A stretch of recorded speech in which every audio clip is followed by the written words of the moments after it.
Okay, we'll give it a few more minutes and then we'll start letting people in. But yeah, I'm so excited to hear from all of you. And it'll be super good. This is the first year that we're doing something like this, so I'm excited.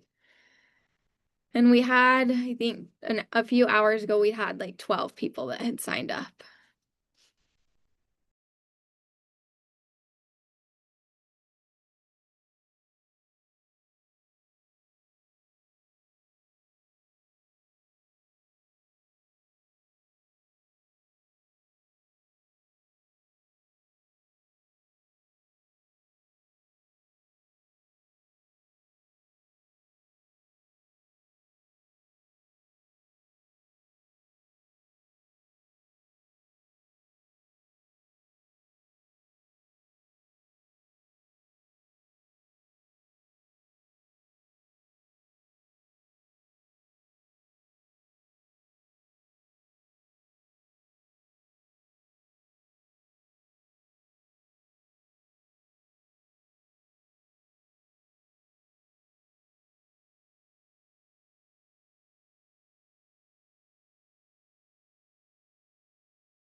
Well, welcome everyone. Thanks for coming to College Financial Plan Week. We'll give it a few more minutes and then we will get started. Hopefully everyone's having a great Monday so far.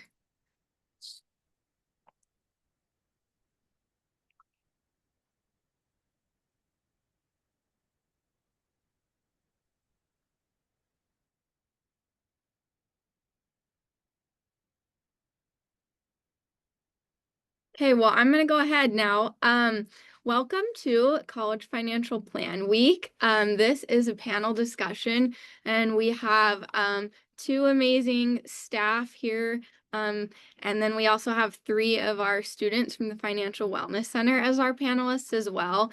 And so this next hour will be a panel discussion where they're sharing their lived experiences and also their expertise on all things paying for school. And then this will be recorded, so you can always come back and watch it later too. And then let's see what else. Oh yes, the big fun part of this is for those of you that attend today and one more event this week, you will get a free gift from our office. And then for all of you, make sure you sign in if you're a student, do that one on the left. And then if you're faculty or staff coming to this today, sign into the one on the right. Or if you're a student and the one on the left doesn't work.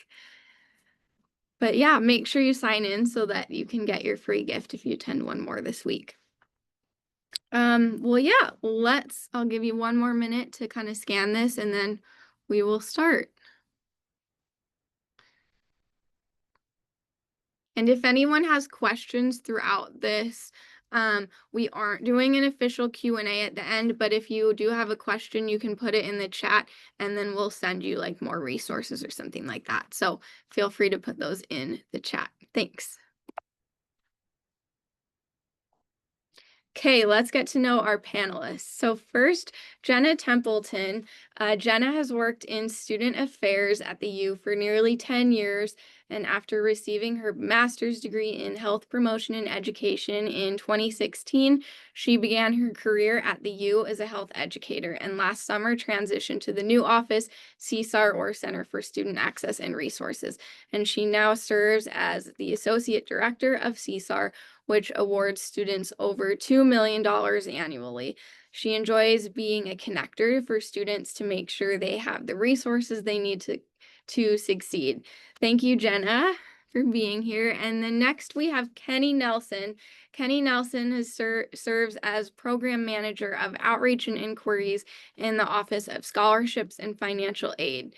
Since joining the team, Kenny's been dedicated to helping students navigate the often complex world of financial aid with clarity and compassion.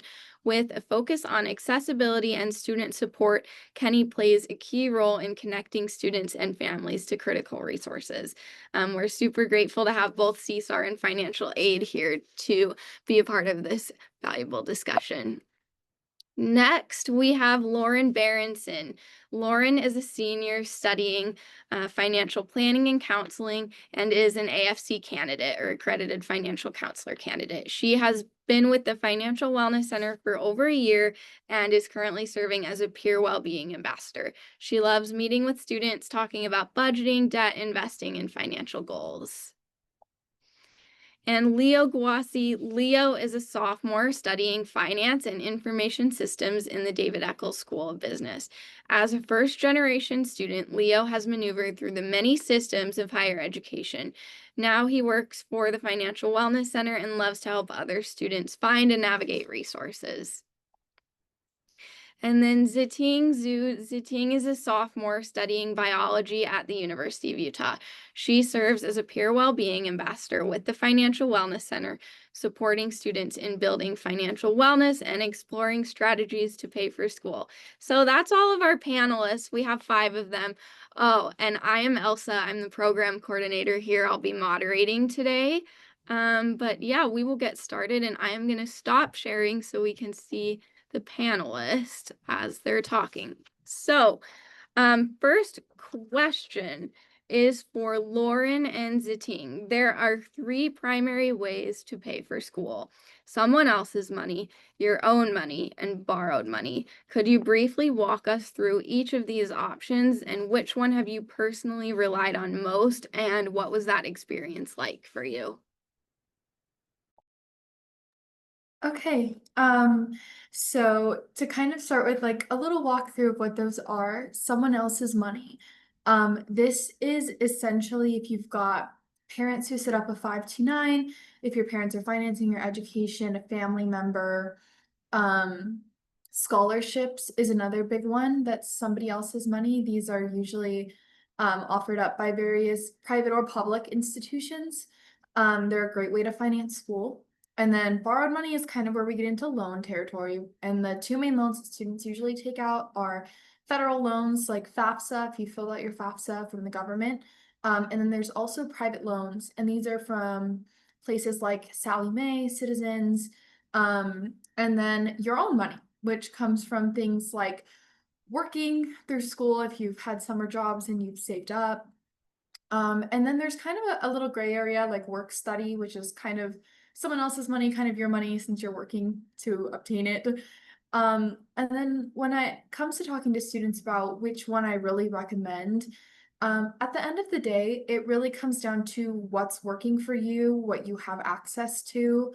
Um, in a tier list setting, I would say someone else's money that you don't have to pay back is probably the most favorable way to go. Followed up by your own money.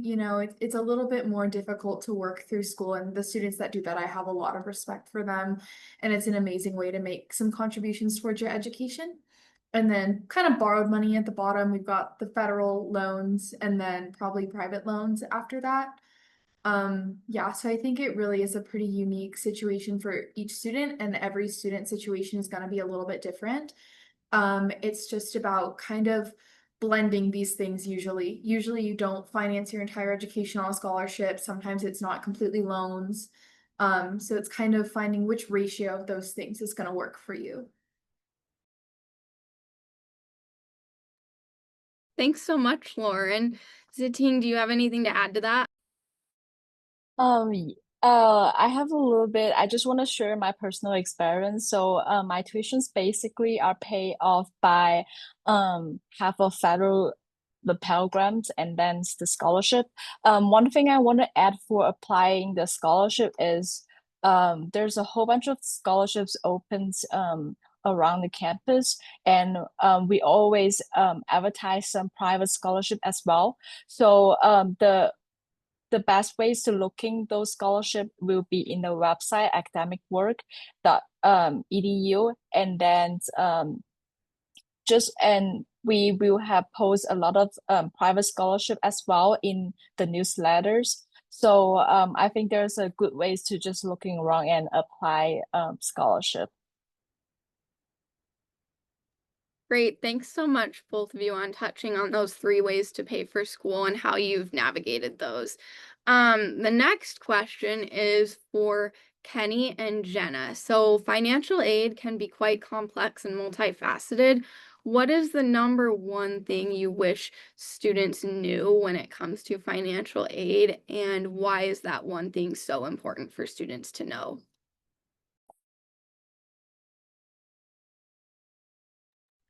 I can take this one first. So two kind of things from financial aid side that I would love for all students to know. First being knowing what you're eligible for. So whether that be filling out the FAFSA, that's a great indicator of what you're eligible federal wise. Not all students are eligible for FAFSA, and if you have questions on eligibility, we're always happy to help with that too. And just knowing all of your different options and what you can do. So if you aren't eligible for FAFSA or if FAFSA isn't covering all of your educational expenses, that's when we start exploring other options like private loans, additional scholarships, other forms of funding for students. And that's a lot of what our office does. So if you have questions later today, I want to reach out to our office. We're open Monday through Friday. And we're always happy to help students evaluate what they're eligible for. Another thing too is if you're a recipient of one of our merit scholarships at the university, making sure that you're very familiar with those terms and conditions. So making sure that you are doing any steps necessary to maintain that scholarship throughout your time here at the U. So if you are a recipient, I highly recommend that you pull up the terms and conditions, which are posted on our website.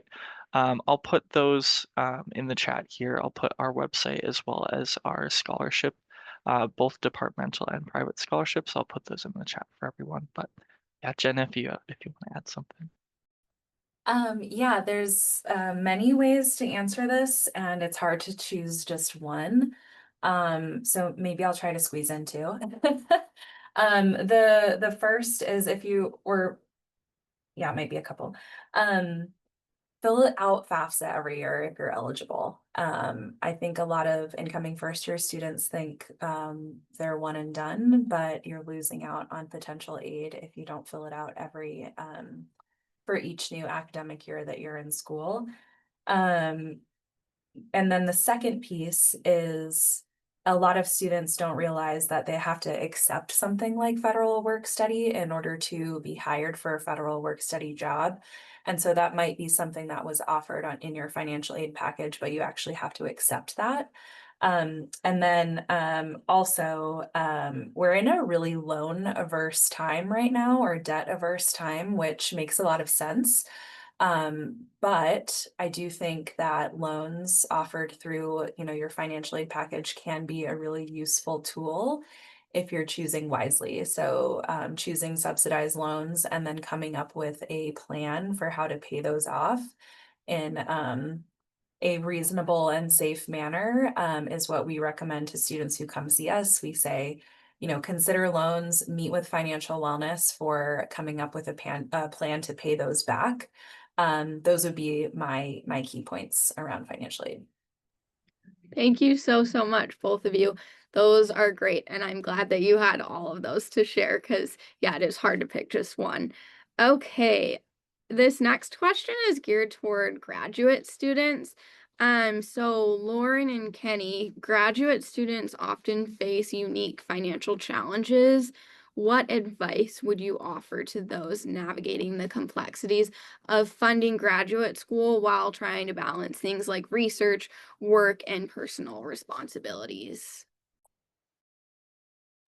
So, when it comes to graduate school, it definitely is a unique landscape. And we're also in a time period where it's kind of volatile right now. For those that are trying to finance grad school actively, um, the new legislation that was passed has instituted a grad plus loan cap and a lifetime loan cap. And these can be challenges that are really difficult to navigate and sound really, really scary when you're kind of staring down the barrel of financing your entire graduate education on private loans. Something I do want to kind of put out into the universe is that more options are coming. They might not be here yet. We might not totally know what they're going to look like, but more options will come. And so just kind of take that deep breath. And then my biggest recommendation for people that are kind of looking into going to grad school right now is to apply to as many funded programs as you can. That's a great way to not take on a bunch of loans for grad school, is to just kind of apply to positions where you'll already be funded in your program. And the other thing is there's more jobs, I would say, that are available to grad students because of their higher level of specialization in their field. So that's things like being a GA, a graduate assistant, a research assistant, a teaching assistant. Lots of those positions go up for grad students, especially PhD students. If for whatever reason you're not funded, you can typically teach some like of our like 1,000 to 2,000 level courses here at the U. How do you find funded programs? What do you search for? Really good question that just popped up. So when you're looking at PhD programs, typically this is like not always 100% true, but if you look at top 20 programs, the vast majority of those are going to be funded. PhDs are funded much more often than master's programs are. It's pretty rare for a master's program to be funded, but you can still approach with the same avenues for paying for undergrad that we talked about for a master's degree. A pathway that's kind of maybe not as common or known about is people that get into PhD programs and they decide to master out of the program. Sometimes that's kind of a workaround for funding your master's education. The other thing you can do, get a job out of undergrad. There's a lot of companies that will finance that next step in your education. It's usually after about 2 years that they'll pick that up. And then there's usually a caveat in there that you'll have to work for the company for X amount of years after they finance your education. But that's enough, especially if you're looking into MBA school or if you're an engineering student. Those are super, super common in those disciplines. Things like that are great. Teachers, sometimes it's another, if you'll be an educator in Utah, sometimes they'll finance that as well. So a lot of it is doing a ton of research. When you apply, it will tell you if your program's funded or not. And if it doesn't tell you in the application, that's something that's almost always going to be disclosed in the interview process. Another great resource for looking into companies that will offer to finance your education is the Career Success Center. They have a lot of resources. They're here on campus. It's free to meet with them. And until those options kind of emerge from the mist to kind of combat this legislation that's been passed, I would recommend just really, really being vigilant about the types of loans that you're taking out. Researching into scholarships, looking into research grants, anything that you can find to kind of piece this together. Until then, I think would be a great option. Thanks, Lauren. I think a big theme I'm pulling out is like getting creative in this time when maybe options are being limited, getting creative about piecing things together. Kenny, I'll throw it over to you. Yeah, I think definitely reaching out to your departments and looking specifically into your programs to seeing if they are funded. When you go from undergraduate to graduate career, the type of federal funding kind of shifts a little bit. And with the legislation that's been passed, the future is definitely looking a little bit different as well too. So as of now, all graduate students, regardless of their student aid index that's determined by FAFSA, are offered $20,500 in unsubsidized loan funding. That's for the full academic year, so it's fall, spring, and summer semester. It's at $20,500.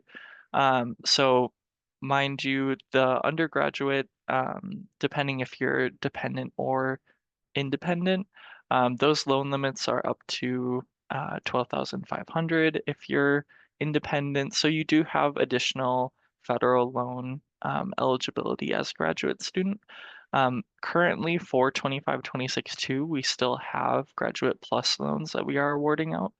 The future of Grad Plus is changing.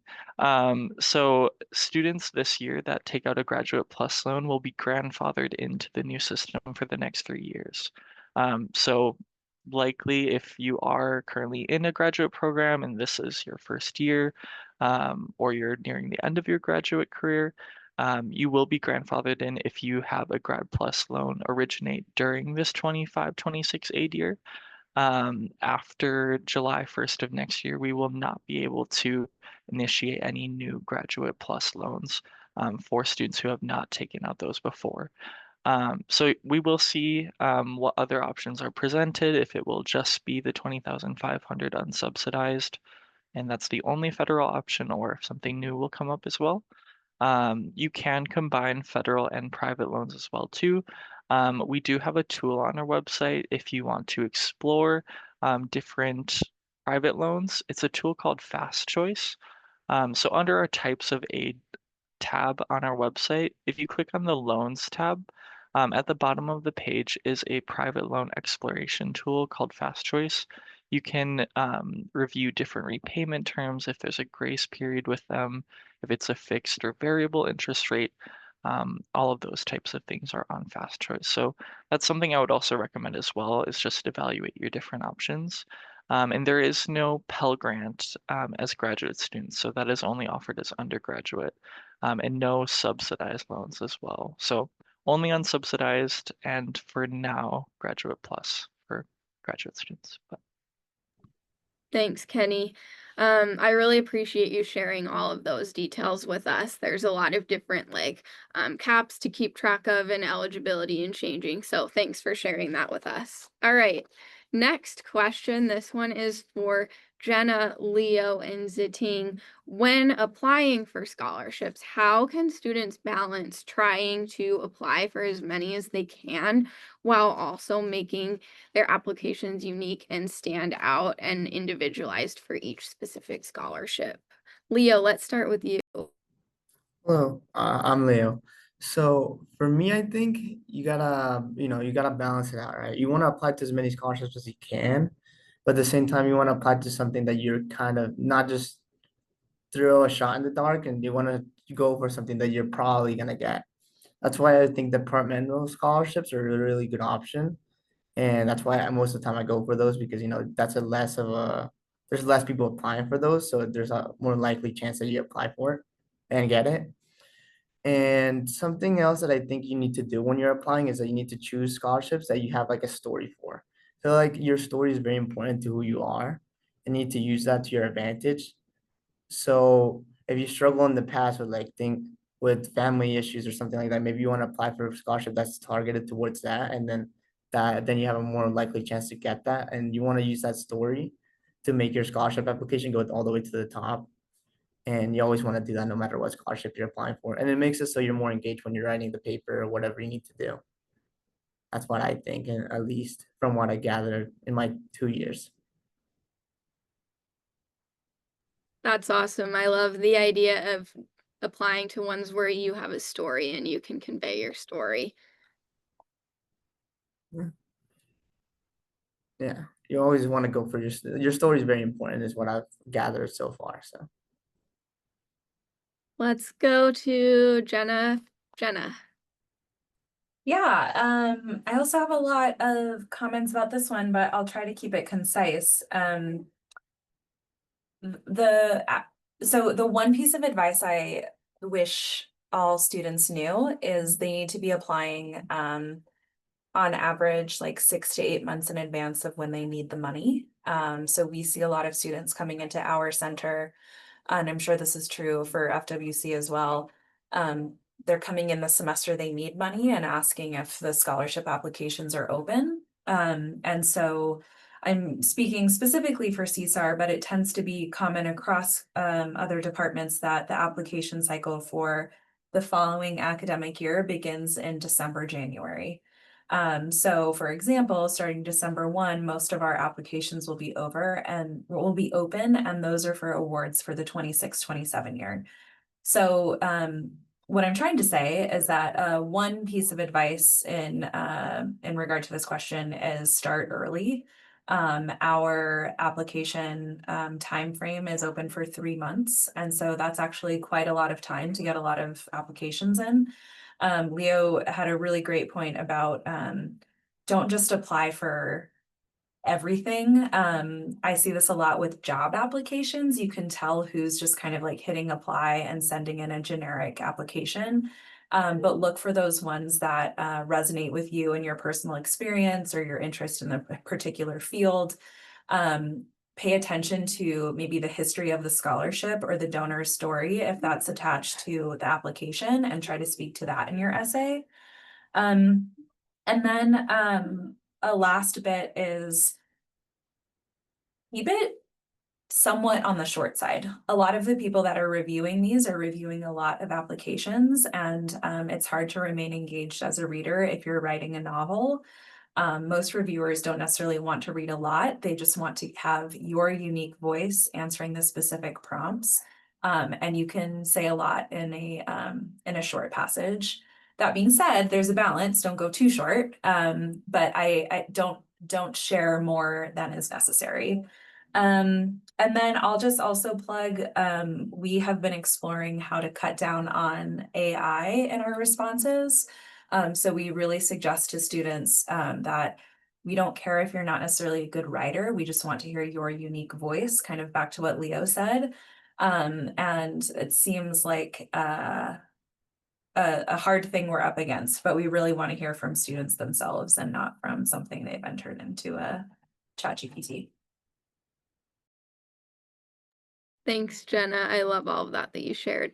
All right, Ziting, let's hear from you for this one. How do you balance both applying for scholarships while also making them unique for each application?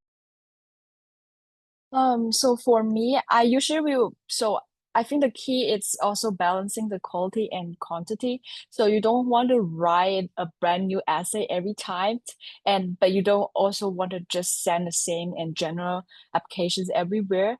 I think there's a good strategies is to have a really strong base essays and then tailor it to show why you are a good fit in the specific scholarship, and trying to be as specific as when you're applying. So there's a like good advice for everybody is trying to look the scholarship within your departments or your college instead of looking at the university-wide scholarship, because in that ways you also have a smaller pool of the applicants, and which can increase your chance to get a scholarship. And usually some scholarship will require the letter of the recommendations, and you wish you can find someone's who actually in that departments or have connections to the fields, so that they can even make your applications even stronger. And I totally agree, Leo and Jenna, saying that you want to have a specific voice for or your story for that scholarship to prove you really want to or you are good fits for that scholarship. There's one thing we also can look at is to go to the specific scholarship website, and then or if some scholarship will show the previous recipients, so those people who already have the scholarship before, and then you can just like have the cold email to ask them, hey, I really want to get the scholarship, do you have some advice? I think I tried this a couple times, and most of time people will respond to you. So I think there's another ways you are able to get some advice to how to apply the scholarship. That's a cool strategy. Thanks for sharing that. All right. Next question. Let's see. This one is for Kenny, Ziting, and Lauren. Student loans can be a helpful tool, and for some, maybe one of their only options. What are some key strategies students can take and implement when considering or managing student loans effectively?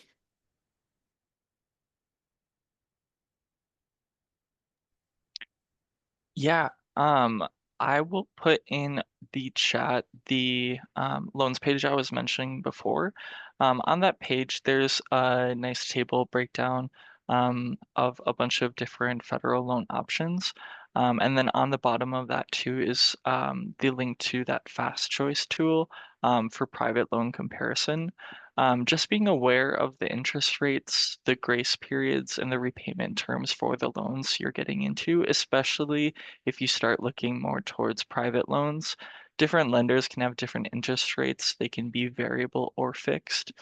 So just making sure that you're evaluating all of your options.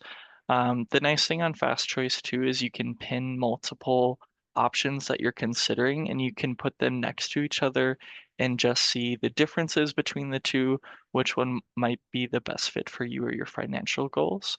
And one thing too with any private loans, one thing we see with these is there is something that's known as a right to cancel period. So if you do plan on doing a private loan, I typically recommend starting that application and sending it in at least 3 weeks before the payment is due. Because we have to receive the application as approved from the lender, which can take a few days for the lender to process. Once we receive it, we will certify it on our end, but then after we certify it, there is a 10-day mandatory waiting period before any funding can be sent out. So if you are exploring that option and plan on doing a private loan, we highly, highly recommend having that kind of in place in that application sent 3 or 4 weeks before the payment deadline. But yeah, I would highly recommend checking out our loans page for that. I think that's super helpful to know about that timeline of trying to do it ahead. So kind of we've talked about those timelines for scholarships and then also these timelines for loans to consider. Let's hear from, let's see, Ziting next.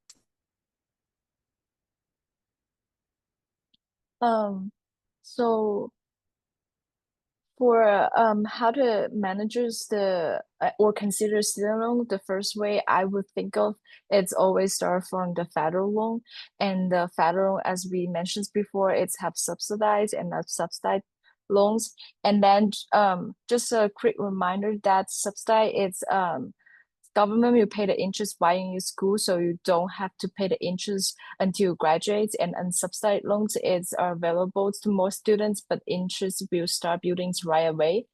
And to consider if you're eligible to the federal loans, you just have to I think just have to apply the FAFSA as the programs as well. And then while you think the federal is not enough, you start to thinking about a private loan. And I think to go over the repayment options are really important, because you have to know how do you pay it back after you graduate or in the future. Thanks. I like that you mentioned thinking about the repayment plans, even like when you're starting to take them out. Lauren, do you want to close us out on this question? Yeah, so I'll just kind of finish this up talking about private loans a little bit more. I feel like we covered the federal ones pretty well. So I went to college when I was 17, which meant that any private loans that I wanted to take out, I needed a co-signer on. And so that's something that you're going to want to think about just logistically if you need a co-signer, not just if you're 17, because it's not the situation for most people, but also if you don't have the credit to take out a loan of that size by yourself, you might need a co-signer. A lot of students don't have a ton of personal property or anything that they could put up against, a sizable loan. So being prepared ahead of time, knowing you might need a co-signer, having a short list of people, parents, friends, whatever, who could take on that role if the need be. And then the other thing about private loans is, I think Kenny mentioned that those interest rates can be variable, and that is totally true. They can also be based on your credit score.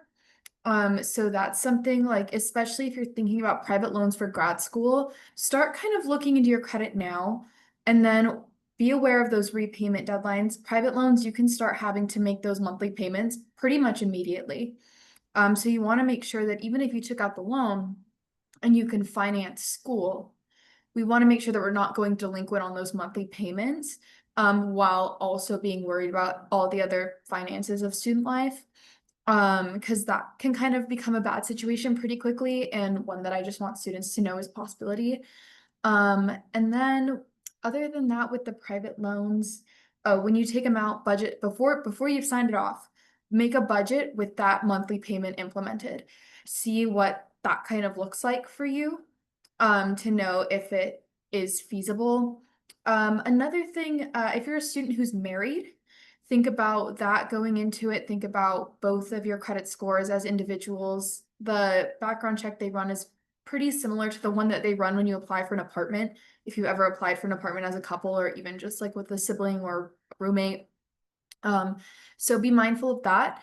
And then when it comes to your credit score, you are able to get 3 free credit reports yearly, from the government. They're free. It's a good way to kind of like just be aware of where you're standing. I think a lot of loan readiness and financial readiness comes from just being aware of the situation you're in and the situation that you want to be in. Thanks so much, Lauren. I think it's important to talk about these things. Like Jenna was saying earlier, we're in a time where we can be very loan averse, but sometimes taking out the loan is necessary, and that's how someone will finish their education. And so knowing all of those things to help take it out intentionally, and know all of those key things to keep in mind when taking one out. So I appreciate all the insights there. All right. This next question is for Leo and Jenna. So from your perspective, what barriers might students be facing when it comes to college affordability? And additionally, how can higher education professionals more effectively support students in navigating these challenges? Yeah, I'm happy to start. The list is long, but a few things I jotted down is the high cost of housing right now. So, many students choose to live at home if they're local, to save money on that. And similarly, living on campus is quite expensive too. So that's definitely a barrier. Balancing school and work. I think there's very few students who can afford to go to school full time without working. And so that becomes a balancing act. And then I wrote kind of in quotes, unknown differentials, which brings me to one of my points. I do think that a lot of students come into college not understanding kind of a lot of the minutia or the fine print of being a student. And while it's difficult for us as university staff, I do think that there's a lot of outreach we can do to raise awareness around a lot of little things, even if we're going out into the community to speak to rising first years, so students at the end of their high school career. We get a lot of students coming to us for quote unquote emergency funds for things like differentials, tuition differentials that they didn't know were coming. And so that's a little bit of education or awareness we can raise, and ideally academic departments as well. And what else was I going to say?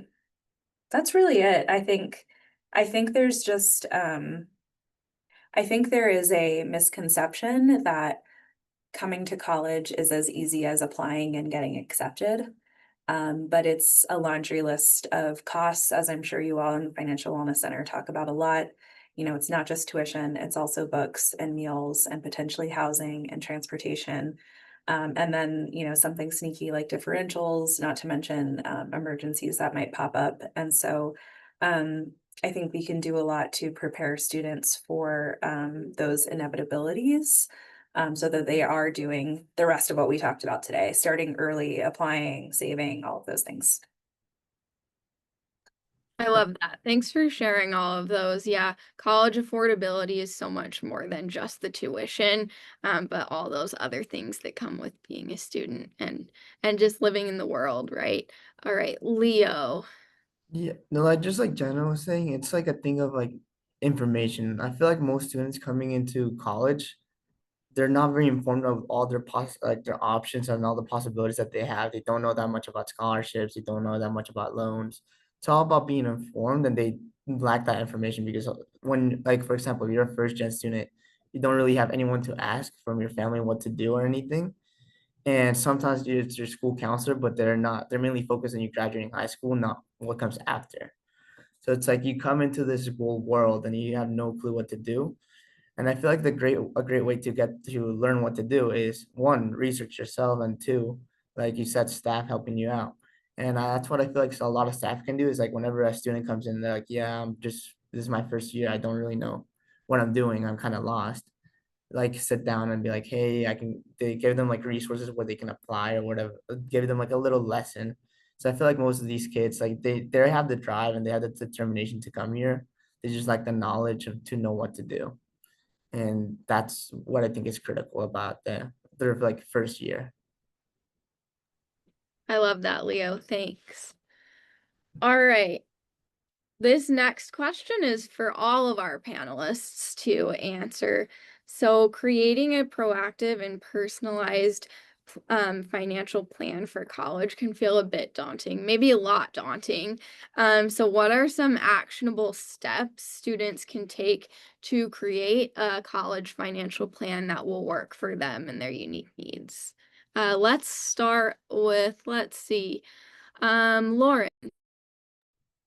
One of my favorite things is a budget, which sounds like basic, but I really think it can help people a lot more than like they think, just because the process of auditing your own bank statement or the process of planning for your needs, I think that brings a lot of clarity, you know, because if you'd asked me before I started budgeting, like, well, how much do you spend on food every month? I probably couldn't tell you an accurate number. But through the process of auditing and understanding, like, okay, in March it was this, in April it was that, in May I'm gonna shoot for this number. That's really helpful to me. And then the other thing with budgeting is sometimes I feel like people feel like it's a trap or a prison or the enemy of all things fun.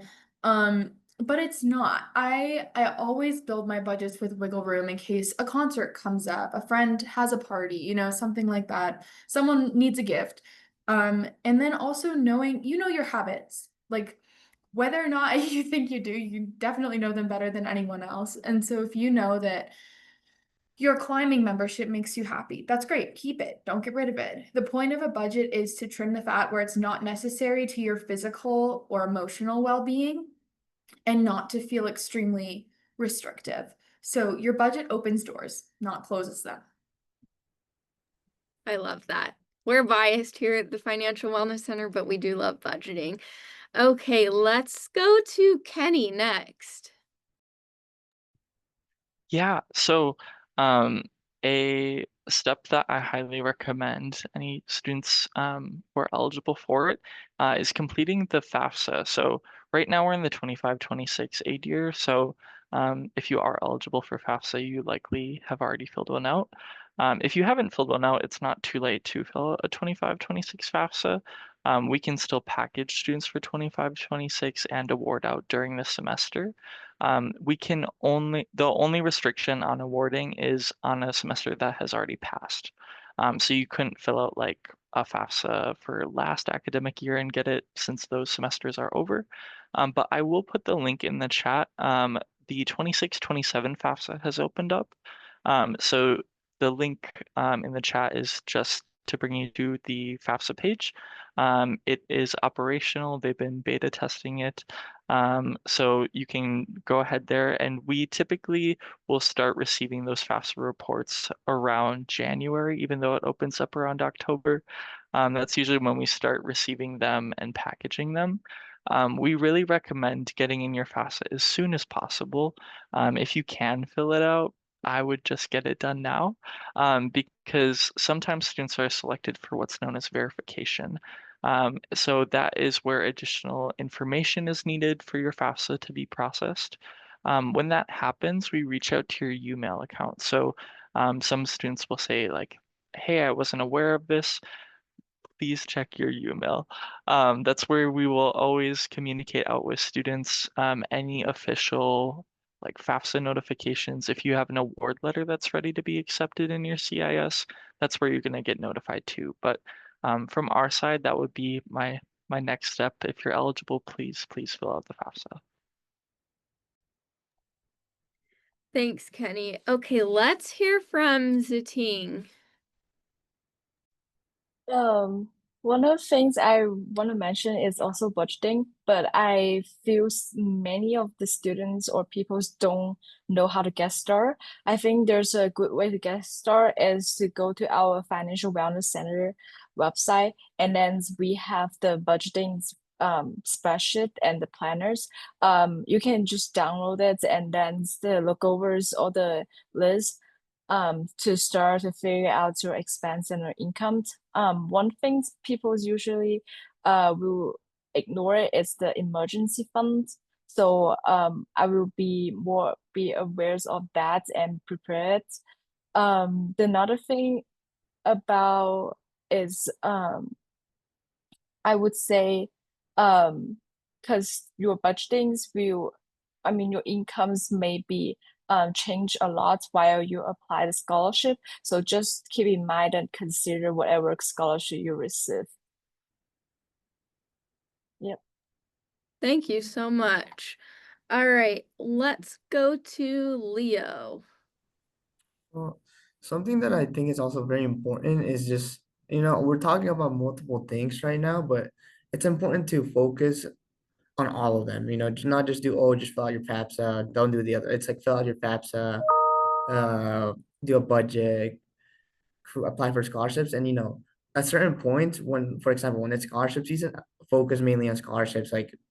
And when you have free time, focus on like creating a good budget for the rest of the school year. And when FAFSA opens, apply for FAFSA. Just don't disregard all the other options that they give you. Just do all of them, because that's just money you're losing if you're not doing all of them, because you're most likely going to get something from each one. Yeah, I love that. So like kind of combining all those Yeah, things. combine them, and like whenever the right season is, focus mainly on one. Yeah, different seasons for things. Okay, I think Jenna, I think you're next for this one. How can students create a personalized and proactive college financial plan? I don't know that I have anything to add that hasn't already been said. I would just say, like Lauren said, track what you're spending so you can build a sensible budget. Think ahead for scholarships. Look for a job that's that you can balance with your workload. And if you have work study, that's a great place to find a job. But yeah, I don't think I have anything extra. Thanks. Okay. We just have 2 questions left. And again, I'll have all the panelists answer this one. So looking back, what's one financial decision that you are really glad that you made? Or alternatively, what's one thing that you wish you had done differently?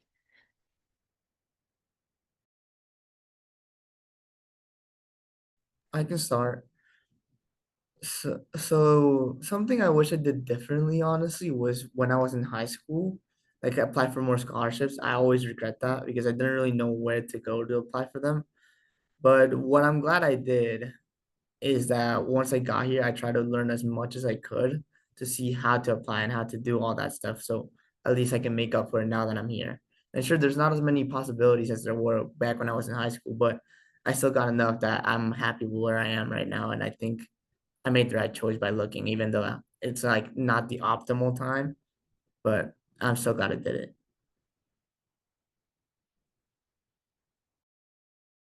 I'm happy to jump in. I maybe this doesn't apply to students so much, but I think the spirit of it is the same. I'm glad that when I started working, I started my retirement plan. So coming back to the recurring theme of starting very early, I think as soon as you're able to start putting money away, even if it's not for retirement, for the near future, and utilizing things like high yield savings accounts or certificates. And honestly, one thing I wish I had done differently, and I'm still working on to this day, is like budgeting properly without editing it throughout the month as I outspend.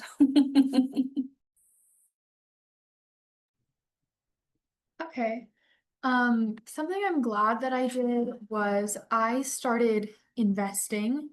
For a long time, that was like the big scary man in the corner that I was like terrified of. I couldn't wrap my head around it. And I was like, everyone said invest, but I was like, if I do it, it's gonna go wrong and I'm gonna lose all my money. And it was terrifying to me, really. But I'm so glad I did it. I think it's a great confidence builder.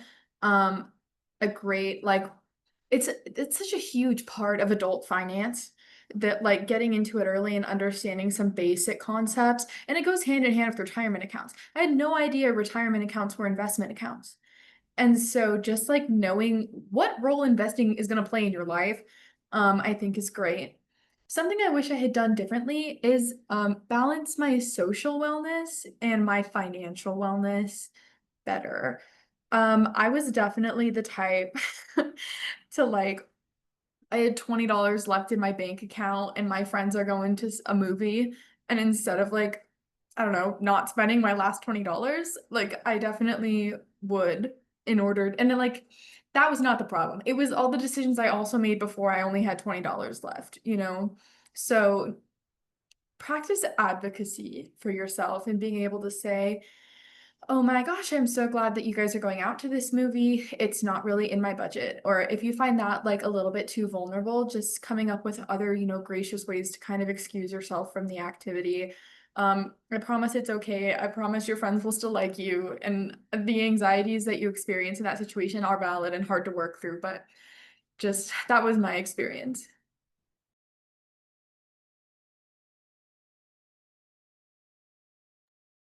For me, I'm so glad like before I joined in college, I worked over the summer. So it helped me to prepare a lot for going to college and the life expense.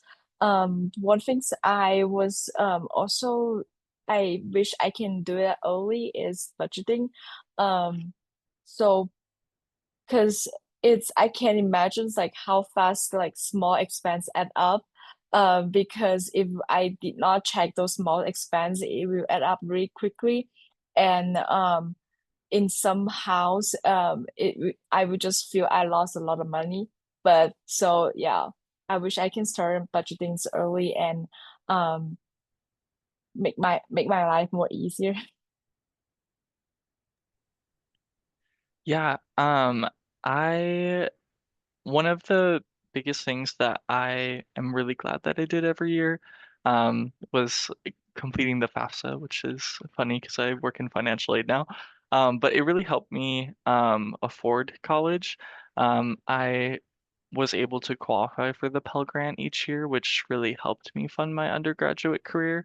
And one thing I wish I would have done more of was applying for scholarships not only when you start your undergraduate career, but every single year.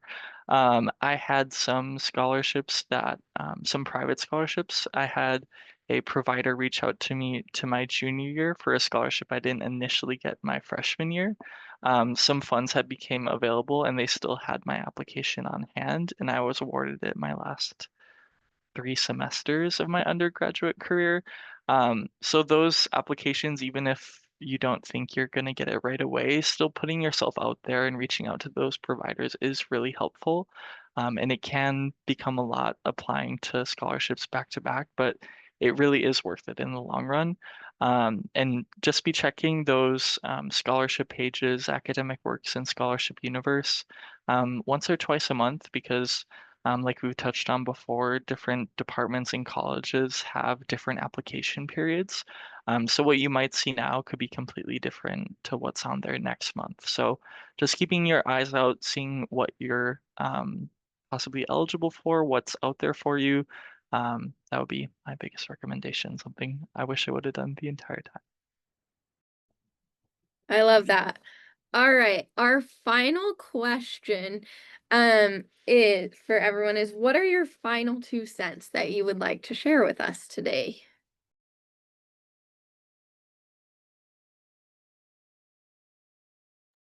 I've said it before, but I think it bears repeating, like, don't leave money on the table, apply for scholarships every year, start early. One anecdote from my office is we will sometimes have students come in seeking emergency funding when they were a previous scholar of ours. So we're like pulling out our hair, like, why didn't you apply this year for scholarships? So it's like, once you know the process, just repeat that every year. Maybe you don't get the same scholarship year after year, but there's money out there. And so just get into that groove and then rinse and repeat.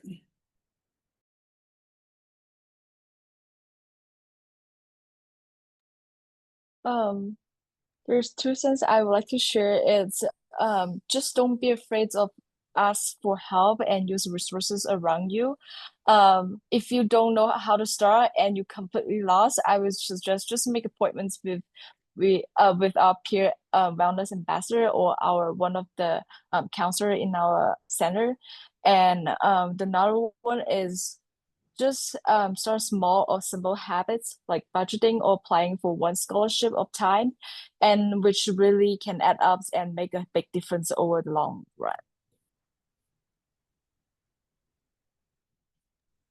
My 2 cents would be to start building your habits as soon as possible. College is like a great controlled environment to start building your financial habits and learning what is working for you and what's not. And then break the taboo around talking about finance and about educating about finance. For some reason, it's very hush hush, and everyone acts like you shouldn't talk about it.